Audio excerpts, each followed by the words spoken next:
Hello students, welcome to the digital classroom of Lalba Girls Inter College. I am Mrs. R. Singh. मेरा आज का lecture class 12 students के लिए है. Students, आप अपना सेकेंड चैप्टर उपभोक्ता के व्यवहार का सिद्धांत पढ़ रहे हैं, जिसमें ग्रेजुअली हर वीडियो में एक एक टॉपिक को कवर किया जा रहा है. इससे पिछले वीडियो में मैंने आपको अनधिमान वक्र के बारे में बताया था. आज आप पढ़ेंगे अनधिमान वक्र की विशेषताएं, जिसके मेन 3 पॉइंट्स हैं.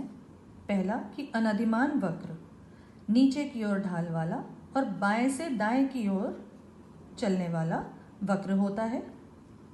दूसरा कि अनधिमान वक्र अगर उच्च अनधिमान वक्र है तो वह उपयोगिता के उच्च स्तर को प्रदान करता है.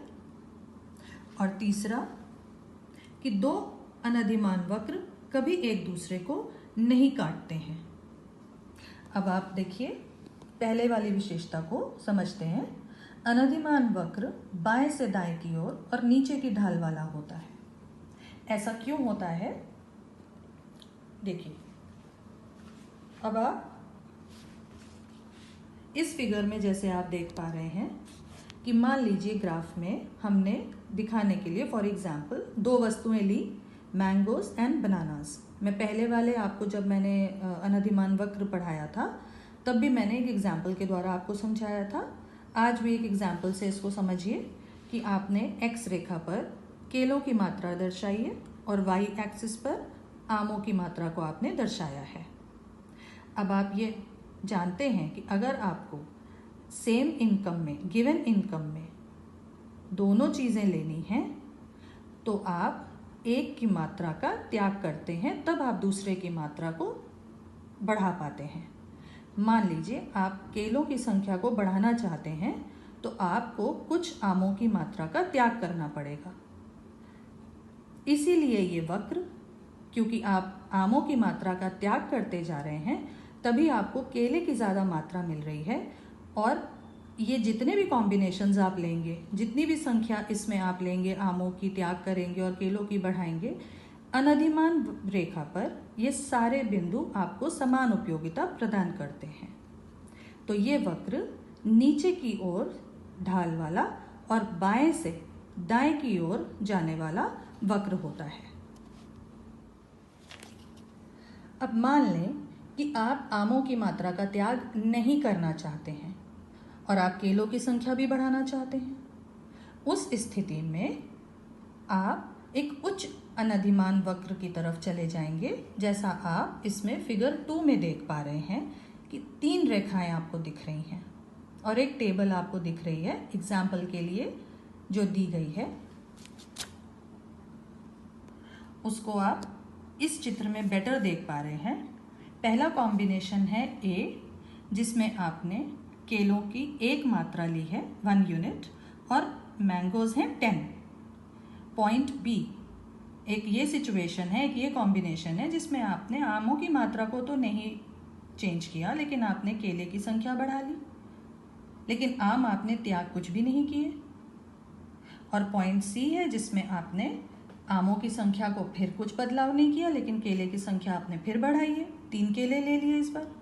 तो ये इस सिचुएशन में अब जो ग्राफ्स बनेंगे 3 अलग तरीके के अनधिमान रेखाएं आएंगी, क्योंकि आपकी उपयोगिता का स्तर भी बढ़ता चला जा रहा है. अगर आप त्याग करते आमों का तो आप उसी एक ही अनधिमान वक्र पे रहते, क्योंकि आपने कुछ आमों का त्याग करते और तब आप केले की संख्या बढ़ाते. लेकिन आपने यहाँ त्याग कुछ नहीं किया और केले की संख्या बढ़ाई है, तो आपको उच्च स्तर की उपयोगिता इसमें प्रदान हो रही है. तो ऐसी स्थिति में ये तीनों डिफरेंट सिचुएशंस में आपको 3 वक्र प्रदान हुए, रेखाएं मिली. Indifference curve 1 IC1, indifference curve 2 IC2 और IC3, जिसमें आमों की संख्या तो सेम है. एक ही रेखा पे देखिए, पॉइंट ए भी है, बी भी है, सी भी है, लेकिन केलों की संख्या बढ़ जाने की वजह से आपको ये 3 अलग अलग उच्च स्तर की रेखाएं प्राप्त हुई, जिसमें पहला वाले से ज़्यादा उच्च उपयोगिता वाला बी पॉइंट वाला कॉम्बिनेशन था और उससे भी ज़्यादा उच्च उपयोगिता वाला सी पॉइंट वाला कॉम्बिनेशन था। तो ये दूसरी विशेषता हुई कि जितने उच्च अनधिमान वक्र होंगे वो उतनी ही उच्च स्तर की उपयोगिता को प्रदान करेंगे। ये आपकी हिंदी की टेक्स्ट बुक में यही चीज़ समझाई गई है जिसको मैंने हाईलाइट किया हुआ है।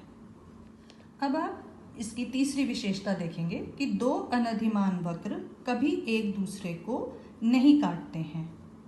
अब इसकी भी मैं एक फिगर आपको दिखाती हूँ। जैसे आप इस फिगर में देख पा रहे हैं, मान लीजिए हम कोई स्थिति ऐसी ले लेते हैं कि दो अनधिमान रेखाएं एक दूसरे को काटती हैं।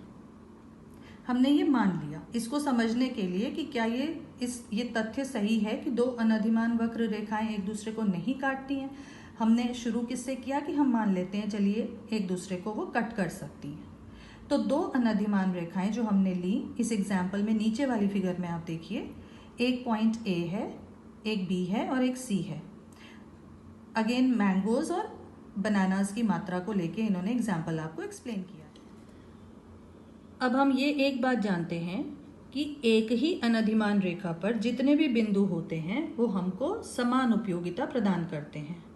तो पहले वक्र में IC1 में पॉइंट ए और पॉइंट बी पर इस फिगर के अकॉर्डिंग हमको समान उपयोगिता प्रदान हो रही है।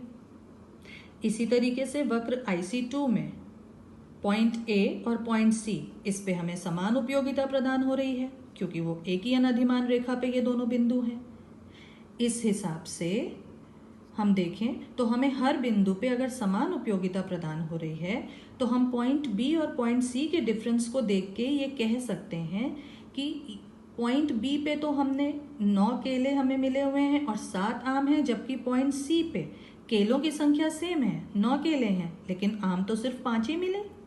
तो फिर बी और सी में समान उपयोगिता कैसे मिल सकती है? इससे यह निष्कर्ष निकला कि उपभोक्ता बिंदु बी पर एक उच्च स्थिति में है, उच्च उपयोगिता प्राप्त करता है क्योंकि इस स्थिति में उसको केलों की संख्या तो 9 है लेकिन आम वो ज़्यादा संख्या में वो प्राप्त कर पा रहा है। तो बिंदु बी और बिंदु सी समान उपयोगिता प्रदान नहीं करते। इसका अर्थ ये हुआ कि दो अनधिमान रेखाएं, वक्र रेखाएं एक दूसरे को नहीं काट सकती। This is all for today's lecture, students. Thank you for watching.